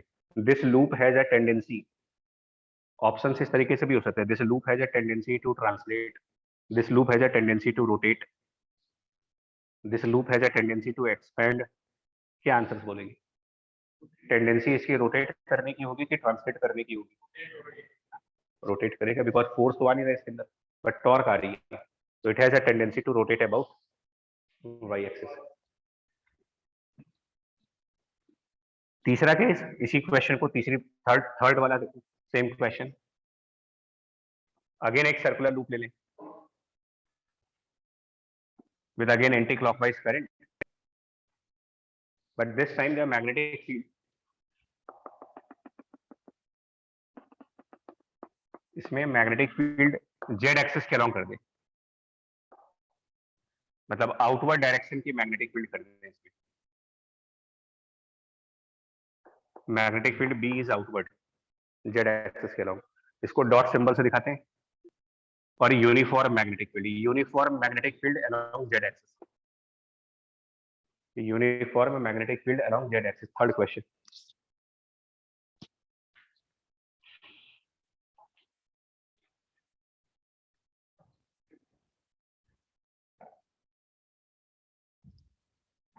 ये पूरी सीरीज करना है, तीनों क्वेश्चन एक साथ करने हैं। Circular loop in magnetic field एक सीरीज है, उस सीरीज में 3 क्वेश्चन हैं, एक उस बुक में दिए गए हैं, 2 हम लोग एडिट कर रहे हैं। Circular loop in magnetic field,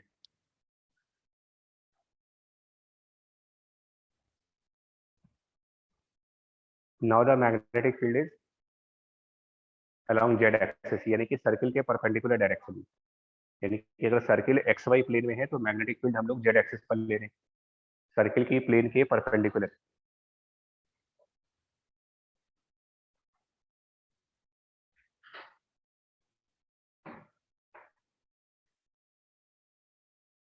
अब इसमें देखना है कि फोर्स आएगी कि टॉर्क आएगी कि दोनों चीजें आएंगी कि दोनों ही नहीं आएंगी, क्या क्या हो सकता है इसमें। फोर्स आना है कि टॉर्क आना है, या हो सकता है दोनों ना आए, हो सकता है दोनों आ जाए, और सबका अप्रोच एक ही है। फोर्स तो नहीं आएगी बिकॉज फील्ड यूनिफॉर्म है, तो यूनिफॉर्म फील्ड किसी भी डायरेक्शन में दे दो आप, नेट फोर्स क्या बोलेंगे? 0। उसके लिए हमें सॉल्व नहीं करना, नेट फोर्स विल बी 0, उसका सीधा सा आंसर है magnetic field is uniform. Loop है और यूनिफॉर्म मैग्नेटिक फील्ड है, अपने नोट्स में गए, नोट्स में चेक कर लिया कि भाई इसका आंसर 0 होता है। अब रही बात ये देखने की कि टॉर्क आएगा कि नहीं आएगा, तो उसके लिए तरीका क्या होता है कि आप 2 एलिमेंट्स चूज करें, डायमेट्रिकली अपोजिट। डायमेट्रिकली अपोजिट हम 2 एलिमेंट चूज करते हैं। देखिए यहाँ पर करंट का डायरेक्शन और मैग्नेटिक फील्ड के हिसाब से फोर्स क्या आएगी। देखिए करंट हो गई जे कैप और मैग्नेटिक फील्ड के कैप है, तो फोर्स बना जे कैप क्रॉस के कैप, प्लस एक्स, जे कैप क्रॉस के कैप आई कैप, यानी इस एलिमेंट पर फोर्स बाहर आ रही है, ये डायरेक्शन है फोर्स का। इसके अपोजिट एलिमेंट पे देखिए, यहां पर करंट नीचे की तरफ फ्लो करेगी, यानी कि माइनस जे कैप, तो माइनस जे कैप क्रॉस के कैप माइनस आई कैप, यानी इसमें फोर्स लेफ्ट साइड पर लग रही।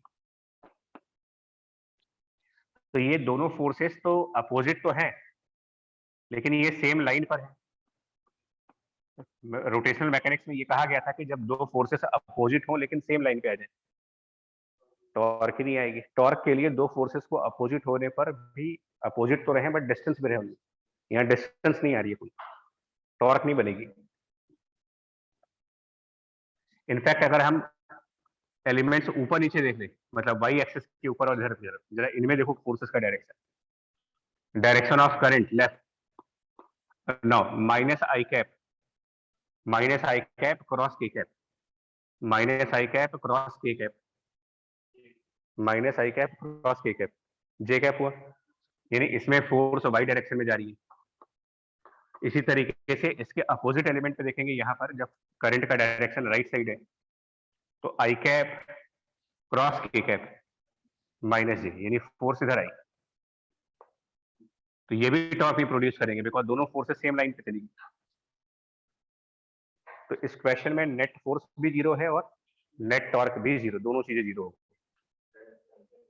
लेकिन इसमें टेंडेंसी ऑफ एक्सपेंशन आ गई। क्यों? इस लूप को एक्सपेंड करने की टेंडेंसी क्यों बन रही है? इन फोर्सेस की वजह से। जो फोर्सेस बाहर की तरफ लग रहे हैं ये इसको स्ट्रेच करेंगे, इसकी रेडियस को बढ़ाने की कोशिश करेंगे। इसीलिए तीनों एक साथ करवा रहा हूँ कि पहले एग्जांपल में फिर रिपीट करें। फर्स्ट एग्जांपल में फोर्स था, टॉर्क नहीं था। दूसरे एग्जांपल में टॉर्क था, फोर्स नहीं था। और इसमें ना फोर्स आ रहा ना टॉर्क आ रहा। और ऐसा भी हो सकता है, कोई ऐसा भी एग्जांपल ले सकते हैं जिसमें दोनों ही चीज आ रही है।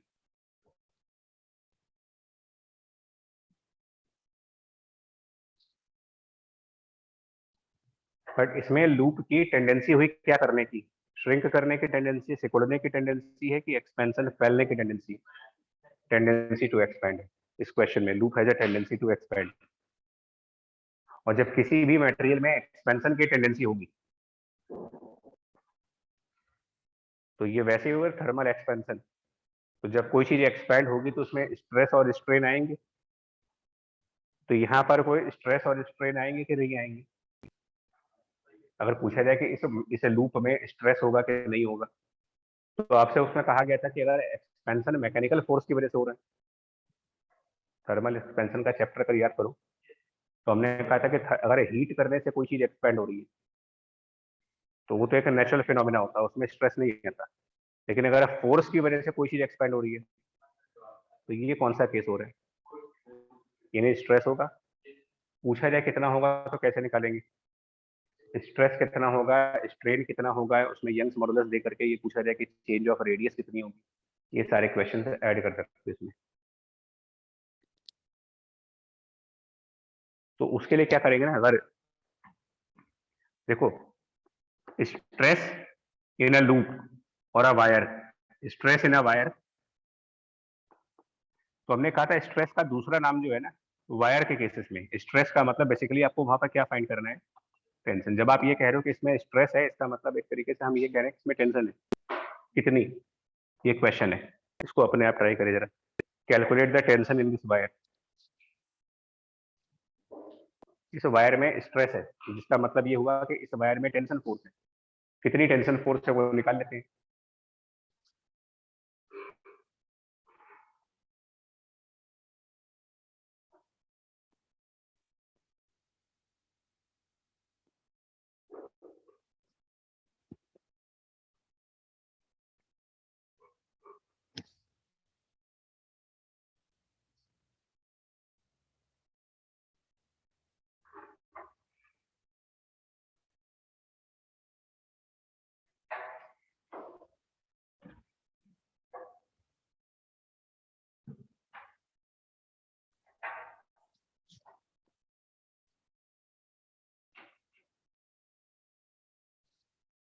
कैसे लाएंगे यार इसमें टेंशन फोर्स निकालने के लिए? लॉजिक क्या लगा है, तरीका क्या होना चाहिए हमें? एक टेंशन फोर्स निकालनी है लूप में, अगर वो यूज करेंगे surface tension equals to df by dl होता है। उस तरीके से भी कर सकते हैं, बट ये सरफेस टेंशन वाला केस नहीं है। यहाँ तो टेंशन मैग्नेटिक फोर्स से आई है। तो नॉर्मली जो अप्रोच ली जाती है इन क्वेश्चंस में वो होती है कि कोई एक एलिमेंट चूज कर ले, लेकिन हम थोड़ी डिफरेंट अप्रोच लेने जा रहे हैं। सर्कुलर लूप्स में टेंशन निकालने की मेरी अप्रोच थोड़ी अलग होती है। और इसको ना एक काम करो, मैं एक रिवीजन टाइप में लेके चल रहा हूँ।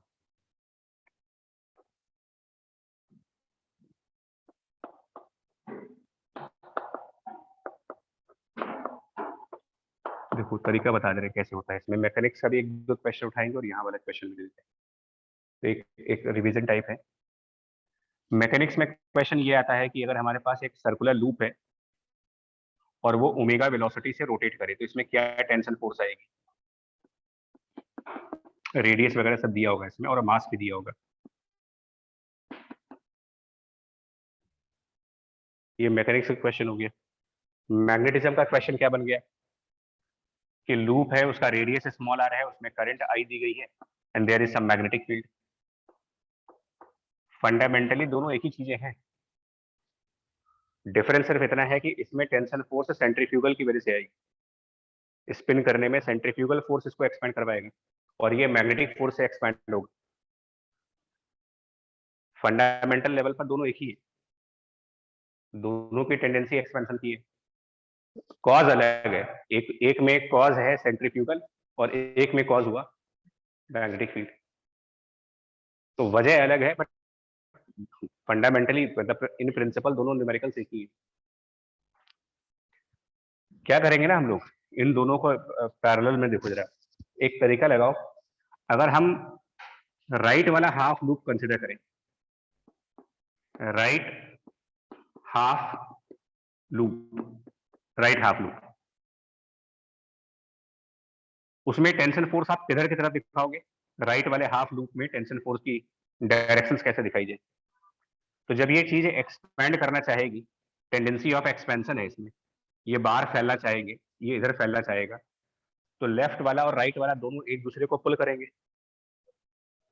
तो राइट वाले हाफ के ऊपर, इस राइट वाले हाफ पार्ट के ऊपर लेफ्ट वाला हाफ जो होगा उसको अपनी साइड पर पुल करना होगा, और उसी पुल को ही तो टेंशन फोर्स कहा गया है। मतलब इन जनरल टेंशन का मतलब पुलिंग फोर्स है कोई। तो ये दो टेंशन फोर्स आप इधर दिखाओ, सेम चीज यहाँ पे करो, राइट वाला हाफ ले ले और उस राइट वाले हाफ पर लेफ्ट साइड पर दो पुलिंग फोर्सेस दिखा दे, टी एंड टी। ये कौन लगा रहा है? ये दोनों टेंशन फोर्स इस राइट वाले हाफ के ऊपर लगा कौन रहा है? लेफ्ट वाला हाफ। और क्यों लगा रहे हैं? कॉज क्या है इसका? टेंशन फोर्स का कॉज क्या है? एक्सपेंशन। बट वो किसकी वजह से हो रहा है?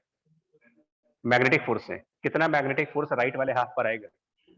अब अपने नोट्स का सेकंड पार्ट है ये, magnetic force on a curve wire कैसे निकलेगा?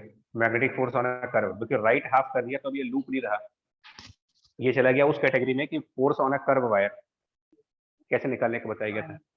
2IRB। इनिशियल पॉइंट ये और फाइनल पॉइंट ये, कितना हुआ आई से एफ तक? डिस्टेंस है 2r। तो मैग्नेटिक फोर्स उसी कंसेप्ट से यहाँ पर निकालोगे, करंट लेंथ लिखेंगे 2r इंटू बी। समझ पाए कौन सा कंसेप्ट लगा है? अभी जो टेबल बना था उसमें सेकंड वाला केस है।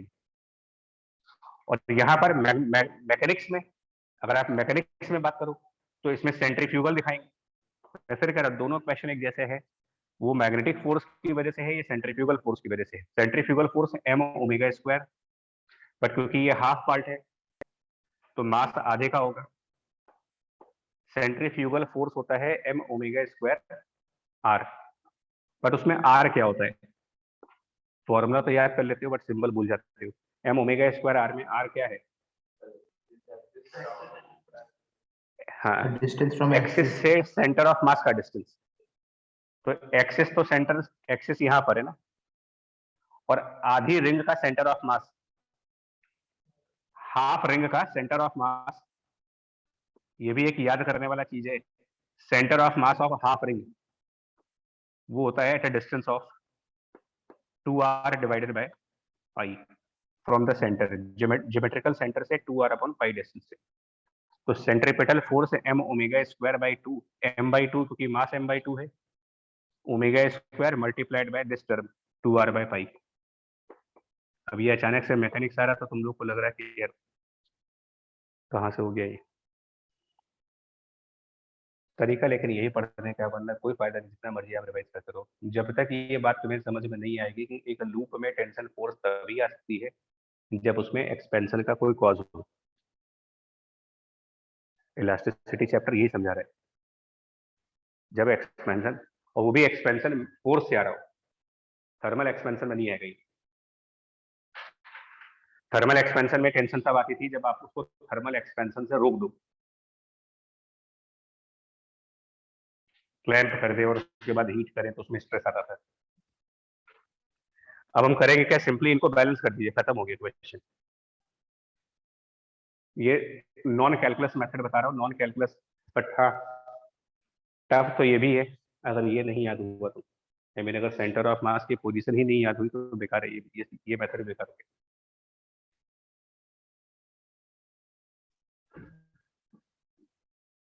तो जब बैलेंस करेंगे ना, 2t लेफ्ट साइड पर और सेंट्रीफ्यूगल राइट साइड पर, जब इनको बैलेंस करोगे, जैसे t प्लस टी यानी कि 2t should be equal to this value. तो इससे मालूम चलता है कि tension will be equal to m omega square r/2 pi. और उधर वाले केस में जाएंगे जब दूसरे मैग्नेटिज्म वाले चैप्टर में, तो this 2 into t should be equal to this value and therefore tension should be I into radius into b।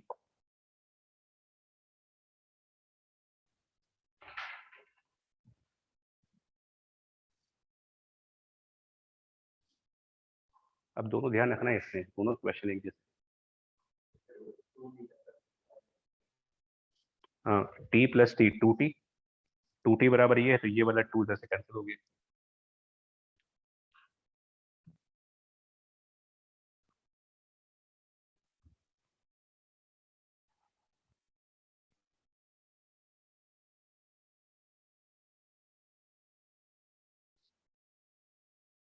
मतलब कि स्पिनिंग लूप है, अगर रोटेटिंग लूप, स्पिनिंग लूप, और एक लूप मैग्नेटिक फील्ड में रख दिया जाए, तो दोनों की हरकतें एक जैसी ही है, दोनों ही फैलना चाह रहे हैं,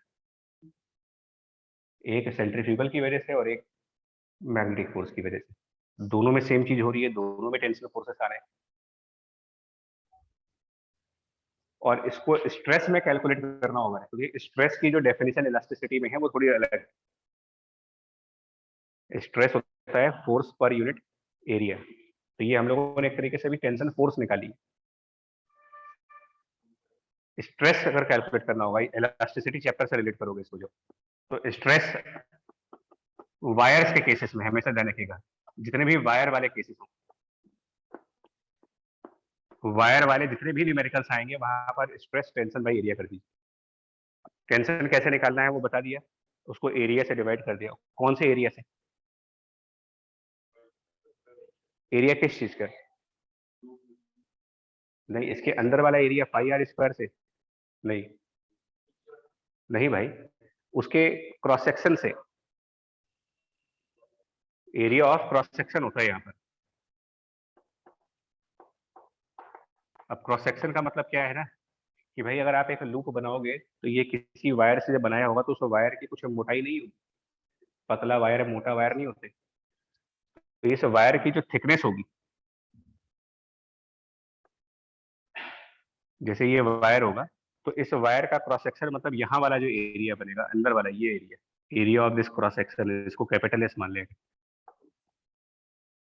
मतलब उसका मोटाई एक तरीके से।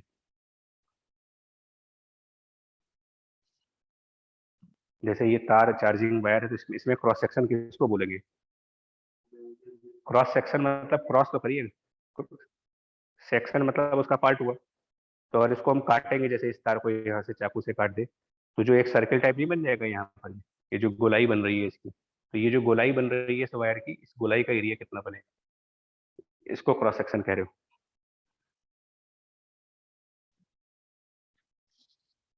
पाई आर स्क्वायर, तो सर्किल के अंदर कितना एरिया है वो निकालते हैं।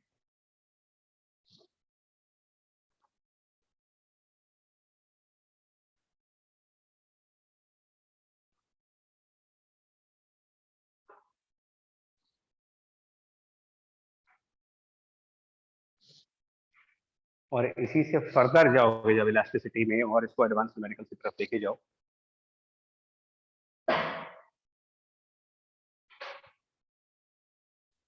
तो जब एक बार टेंशन फोर्स कैलकुलेट हो जाएगी तो हम स्ट्रेस भी निकाल सकते हैं।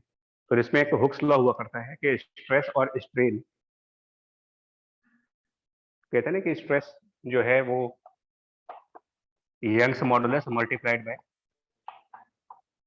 तो स्ट्रेस तो ये हो गया। स्ट्रेन कैसे डिफाइन किया गया है? डेफिनेशन ऑफ स्ट्रेन अगर पूछा जाए कि वायर्स में स्ट्रेन को किस तरीके से डिफाइन किया जाता है, change in length by original length.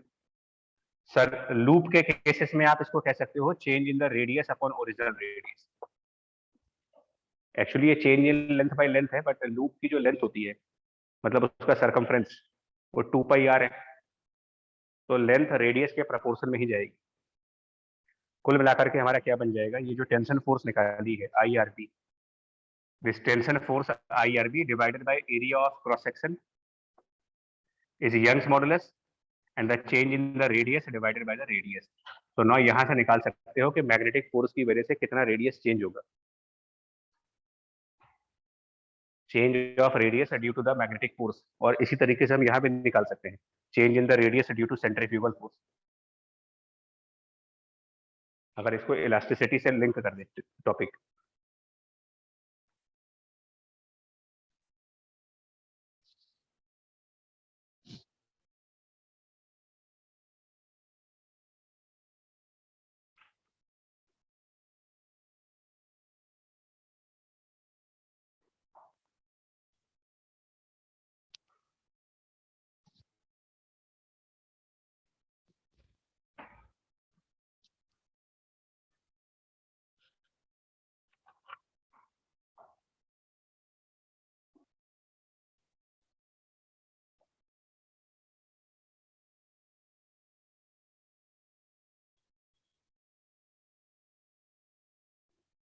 देखो जैसे ये दिया भी है, बल्कि 26 नंबर क्वेश्चन भी है, 26 नंबर क्वेश्चन यही है।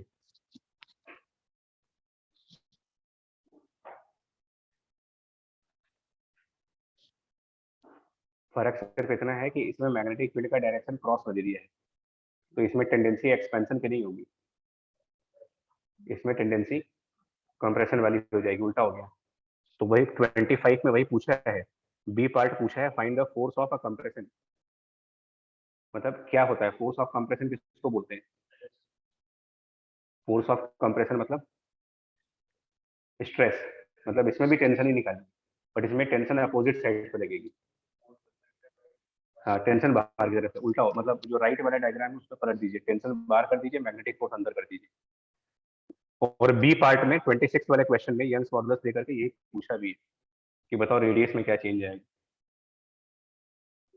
ये जो भी डिस्कस कर रहे हैं क्वेश्चन, यही चीज। तो अब एक काम करना, आज की डेट में यहाँ पे करोगे आप 27 तक कंप्लीट करो, 27 तक आज की डेट से किया जा सकता है, मतलब इतना हो गया है कि आप इतने क्वेश्चन लगा सकते हो। और इसके बाद जो है ना 27 के बाद वाले, जितने भी 27 के बाद वाले हैं वो उस आर्टिकल पर है, ट्रेजेक्टरी वाला। स्टार्टिंग में देखो 4 ही आर्टिकल है इसमें, 2 हो गए और 2 क्या बचे इसके बाद देख लीजिए। तो यही बचा है, इसके बाद जो क्वेश्चंस हैं वो ट्रेजेक्टरी वाले हैं, सर्कुलर मोशन वाले, और आखिरी में टॉर्क वाले क्वेश्चंस हैं। कल ये हो जाएगा पूरा।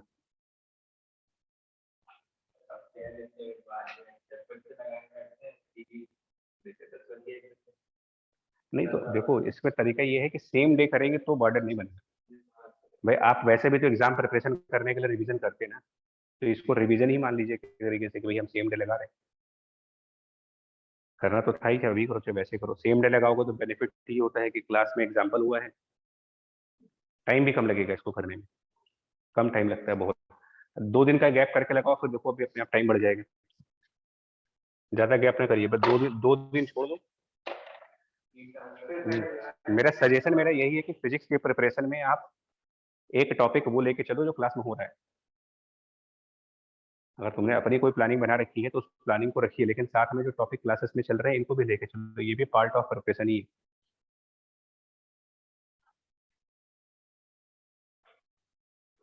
समझो इसको, क्या करो हीट ट्रांसफर में क्या है, कौन से? बस फंस गए होंगे।